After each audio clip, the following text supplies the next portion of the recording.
Hello বন্ধুরা, good morning. আর চলে এসেছি আরেকটি নতুন ভিডিও নিয়ে। আশা করি তোমরা সবাই ভালো আছো, আমরা ভালো রয়েছি। তো আজকে হলো গিয়ে মঙ্গলবার, আর এখন বাজে হচ্ছে 9:13। তো যাই হোক, ছেলেকে ফ্রেশ করে দিয়েছি, ওর স্নান কমপ্লিট। এখন ওকে নিয়ে যাব নিচে। আজকে টিফিনটা বানাতে হবে নিচে। আজকে কেক কোনো টিফিন দেবো না, টিফিন ওকে একটু বানিয়ে দেবো। তো যার জন্য একবারে নিচে গিয়ে ওকে খাইয়েও দিই আর টিফিনটাও বানিয়ে দিই। চলো বাবা। তো আজকে আবার রোদ উঠেছে, গতকাল ছিল না রোদ, গতকাল ঠান্ডা ঠান্ডা ওয়েদার, আজকে আবার রোদও উঠেছে। বাট তার সঙ্গে উঠেছে প্রচণ্ড পরিমাণে, আর তার সঙ্গে একটা ঠান্ডা হাওয়াও আছে। এখন নাকি আরেকটা সাইক্লোন আসছে, জানি না, তার জন্যই হয়তো বা ওয়েদারটা এরকম হচ্ছে। সাইক্লোন আসার পরই সম্ভবত ওয়েদার টোটালি চেঞ্জ হবে, বোঝা যাচ্ছে আপাতত নিউজ চ্যানেলগুলোতে। আর এই তো যাই হোক, চলো দেখতে থাকো সারাদিন কী করছি না করছি, সংসারের মধ্যে শেয়ার করবো। আপাতত আগে যাই, তাড়াতাড়ি ছেলের টিফিনটা করি, দেখতে দেখতে টাইমও হয়ে যাবে, আবার ওকে ভাত খাওয়াতে হবে। চলো।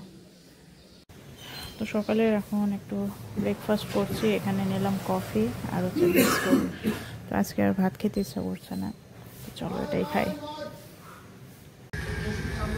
তো বউর এখন এই যে ডিউটির জন্য বেরোচ্ছে,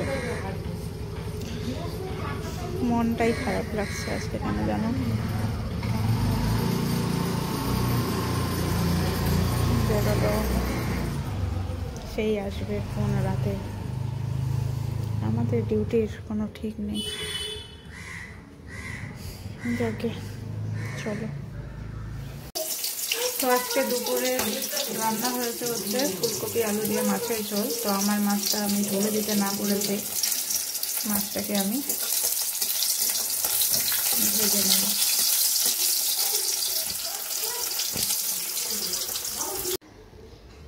তো দুপুরে আজকে এই যে একাই শুয়ে আছি, ছেলে নাকি নিচে শুবে ওর ঠাকুমার সাথে।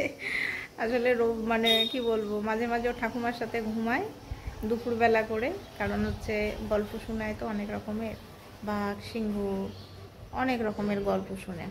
আর তার সঙ্গে একটু মাঝে মাঝে একটু কার্টুনও দেখে, তো না করলে পরে তো শুনবে না। তো যাই হোক, আমি এই জন্য আর ওকে জোর করলাম না যে থাক, মাঝে মাঝে একটুখানি যখন শোয় সুখ। আমরা যখন ছোট ছিলাম তখন আমরাও ঠাকুমা, তারপরে দিদা, তাদের সঙ্গে শুতাম আর অনেক রকমের গল্প শুনতাম। আমরা তো বিশেষ করে ভূতের গল্প শুনতাম, যেমন ভয় পেতাম আর তেমন মজাও লাগতো। তো সেই দিনগুলোর কথা খুব মনে পড়ে। আর এখন তো হয়ে গেছে মোবাইলের যুগ, এখন আর গল্প গুজব আর কি থাকলো, গল্প গুজব এখন আর নেই। বয়স্ক মানুষদের সঙ্গে শোয়া থাকার ওটা একটা আলাদাই মজা। যাই হোক, আমার ছেলে করছে, করে নে, যতদিন ঠাকুমা ঠাকুরদা এদিকে দাদু দিদারা আছে ততদিন ও ওই লাইফটা এনজয় করুক। গল্প, যে মা এসেছিলো আমাদের বাড়িতে, মায়ের সঙ্গে শুয়ে, আমার পাশে তো শুবেই না, ওর দিদার সঙ্গে শুলো ওদিকে এক কোনায় গিয়ে শুয়ে, দিদার সঙ্গে এই যে গল্প করা শুরু করলো, কত রকমের যে গল্প শুনলো, শুনে শুনে দুজনেই ঘুমিয়ে পড়লো। তো বেশ মজাদার এগুলো। তো যাই হোক, চলো, আমিও একটু রেস্টও পেলাম, নিচে শুলো বলে একটু রেস্ট পেলাম। এই কারণে একটুখানি ফ্রি মাইন্ডে একটুখানি মোবাইল দেখবো, আর একটু মোবাইলে কিছু কাজও রয়েছে সেগুলোও করবো। আরও থাকলে পরে হয়ে ওঠে না, এই আর কি। তো চলো। তো রাত্রে ম্যাগি বানাচ্ছি, ভাত রুটি কিছুই খেতে ইচ্ছা করছে না। তো ম্যাগিটাকে জাস্ট নর্মালি সিদ্ধ করে খাবো। তো ছেলের খাওয়া হয়ে গেছে, ম্যাগিটা বানিয়ে আমিও তাড়াতাড়ি খেয়ে নিই। আজকে শরীরটা সারাটা দিন এতটা খারাপ লাগছিল যে আর ভিডিও সেইভাবে আর করা হয়নি। সন্ধ্যার পর থেকে ছেলেকে একটু বউ করালাম, এগুলো নিয়েই ব্যস্ত। ম্যাগিটা খুব একটা আমি খাই না, অ্যাভয়েডই করি, বাট আজকে ইচ্ছে করলো খাই আর কি। এটা হচ্ছে আটা ম্যাগি। তো ম্যাগিটা বানানো আমার হয়ে গেছে। তো চলো এখন তাড়াতাড়ি খাই, খেয়ে দিয়ে তাড়াতাড়ি শুয়ে পড়বো। তো আমি আর ছেলে এই যে শুয়ে পড়েছি ঘুমানোর জন্য। এখন বাজে হচ্ছে 11:30 বাজতে চললো।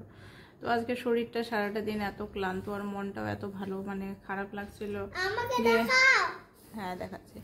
মনটা এত খারাপ লাগছিল, তো যার জন্য আর ভিডিও করা হয়নি। বেরোতে একটু চাইছিলাম, কিন্তু বেরোনোর মতনও উপায় নেই, কি বলবো। বরের তো ওকে তো পাওয়া হচ্ছে আমার কাছে বিশাল একটা ভাগ্যের ব্যাপার। কোন দিন জোর ছুটি থাকে, কোন দিন যে কী থাকে। আজকে এই যে এখনও অবধি ডিউটি থেকে ফেরেনি, ফিরতে ফিরতে প্রায় 1টা বাজবে। আবার কালকে ভোর 5টার দিকে রওনা হবে। কি অশান্তির চাকরি বাবা, কি বলবো, আর ভালো লাগে না কিছু। তো যাই হোক, চলো বন্ধুরা, আজকে ভিডিওটা আর বেশি বড় করছি না, এখানেই শেষ করছি। নেক্সট ভিডিওতে আবার দেখা হবে তোমাদের সাথে। আজকের মতো গুড নাইট, ভালো থেকো সবাই। গুড নাইট বলো পাপা। গুড নাইট, ভালো থেকে সবাই। টাটা করে দাও। টাটা।